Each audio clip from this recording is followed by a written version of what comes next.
All right, what line are you on now? London Overground has recently split up this mess into 6 separate lines, each with its own new name. So let's have a look at where all the names come from. The old Goblin line from Gospel Oak to Barking is now the Suffragette line, named after the East London Federation of Suffragettes who campaigned for working class women to get the right to vote, and especially after suffragette Annie Huggett, who comes from Barking. It will still be the Goblin line in my heart. The Romford to Upminster line is now the Liberty line. This one's a bit vague, but this line is entirely within the London Borough of Havering, and the word Liberty is on their coat of arms, and I guess everyone in Romford knows the Liberty shopping centre. I don't know, I think this one's a bit sad though, like they couldn't think of anything in Havering worth commemorating. I think it'd be fun to name it after Ian Dury, who's from Upminster and sang the absolute banger Hit Me With Your Rhythm Stick.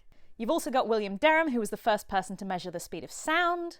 There's a lot of snooker history in Romford, so you could name it after someone like Steve Davis, or if you don't want to name it after a specific person, you could do a snooker pun and call it the Balk line. The Lioness line goes from Watford Junction to Euston, and it goes through Wembley, which is where the Lionesses, the English women's football team, won the Euros in 2022, and I think that was the last time anyone in this country was happy, so this is a great choice. The one that's mostly south of the river and ends up at Highbury and Islington is called the Windrush line, which is named after a ship called the Empire Windrush, which gave its name to a whole generation of Caribbean immigrants who came on similar ships in the 1950s and 1960s. This line goes through a lot of areas that have a lot of Caribbean heritage, so this one makes sense. The Mildmay line is the one that goes from Stratford, and it's named after Mildmay Hospital in Bethnal Green.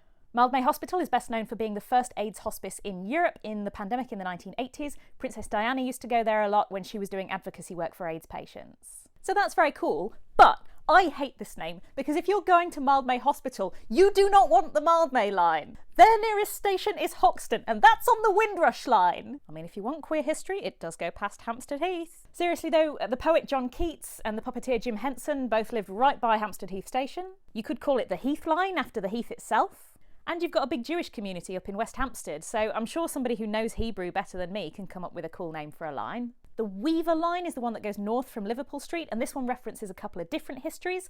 Partly it's Huguenot silk weavers who lived around Spitalfields in the 18th century, partly it's Petticoat Lane Market, and TfL also mentions William Morris, who lived in Walthamstow, and I guess he did do some weaving, but that's not what he's famous for. I don't know, this one feels really vague to me. If you want to name it after the Huguenots, call it the Huguenot line. If you want to name it after Petticoat Lane Market, call it the Petticoat line. If you want to name it after William Morris, name it after one of his designs. Who doesn't want to ride on the Strawberry Thief line? I do think they very consciously not named these lines after individuals, which I think is a smart choice. Individuals are fallible, and who knows what public opinion is going to be on any particular person in 50 years' time. What would you have called them? Let me know in the comments.